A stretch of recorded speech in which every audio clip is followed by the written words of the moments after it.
Approaching na ako ng Baguio City mga kalakbay. Ano pa lang, mga 13 kilometer nasa Baguio City na ako. I love Banangan. Yun, I love Banangan. Ahon, ahon. Grabe yung ahon nandito. Medyo ano pa nga itong dinaanan ko, medyo hindi pa ganun katarik. Ito yung pinaka ano hindi masyadong matarik na daan sa Baguio City mga kalakbay. Yung Bawang Nagilian Baguio Road, yan.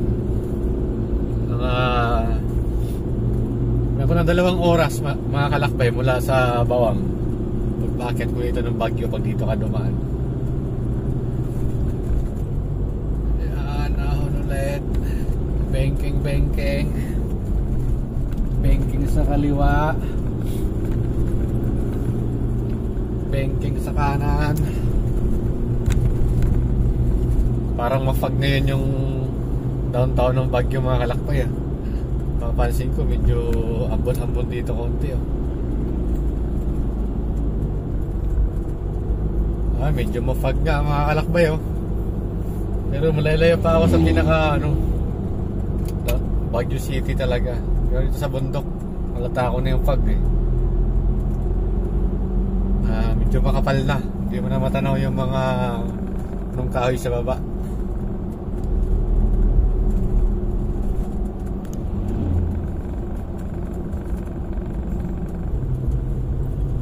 Ayun na, pakapal yung fog.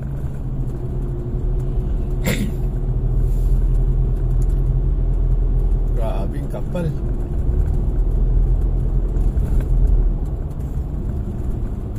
Ang iniisip ko lang dito mga kalakbay sa Baguio, kasi may traffic rule sila ngayon na parang 20 at saka 30 km lang yung maximum speed dito. Ang dito, hindi ko alam kung saang kalsada. Kaya ang best way talaga na ginawa ko ngayon, nag 30 km lang ako. Ang hirap din i-maintain. Practice ko na siya dito malayo pa lang para masalin ako padating doon sa pinaka city mismo. Napakahirap pala i-maintain nung ganun takbo lang. 30 km ang lalo na pag sa 20 km. Pero baka naninibago lang siguro. Mga taga rito sanay na siguro sila sa ganung speed lang. Yun, sobrang kapala talaga ng fog. Wala na akong matatanaw sa baba.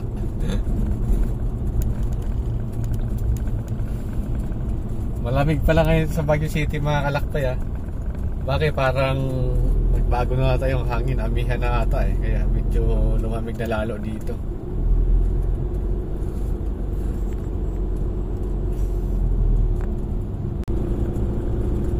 Grabe kapal lang pag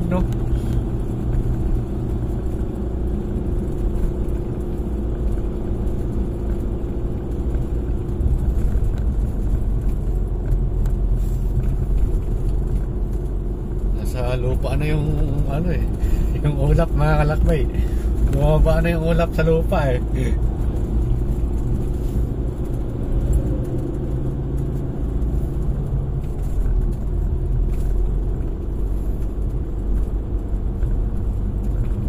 Foggy ang Baguio, alas 3 ng hapon. Ito ang aking naabutan.